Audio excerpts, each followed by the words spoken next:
صاحب عیان شیعہ لکھتے ہیں کہ ایک دفعہ حضرت امام حسین علیہ السلام کے غلاموں میں سے کسی ایک نے ایک ایسی نافرمانی کی جس پر آپ نے چند کوڑے مار کر اس کی تادیب کرنے کا حکم دیا۔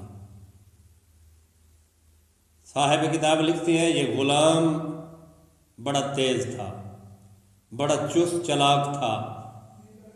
جب حکم ملا کہ اس کو کوڑے مارے جائے، اس کو سزا دی جائے، تو اس نے فوراً قرآن مجید کی آیت کے 2 لفظ تلاوت کر دیے اور کہنے لگا والکاظمین الغیظ، یعنی خدا نے قرآن مجید میں فرمایا کہ پرہیزگاروں کی صفت یہ ہے کہ وہ اپنے غصے پر قابو پاتے ہیں۔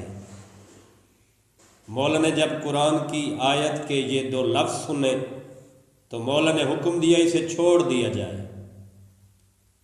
جب اسے چھوڑا گیا تو اس نے آیت کا اگلا جزو پڑھا والعافین عن الناس، یعنی پرہیزگاروں کی ایک صفت یہ بھی ہے کہ وہ گناہ گاروں کو معاف کرتے ہیں۔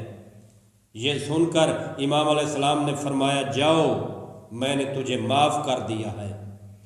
تو غلام نے بڑا تیز تھا، بلا فاصلہ پھر کہہ دیا واللہ یحب المحسنین، ان اللہ یحب المحسنین، بے شک خداوند عالم نیکی کرنے والوں کو پسند فرماتا ہے۔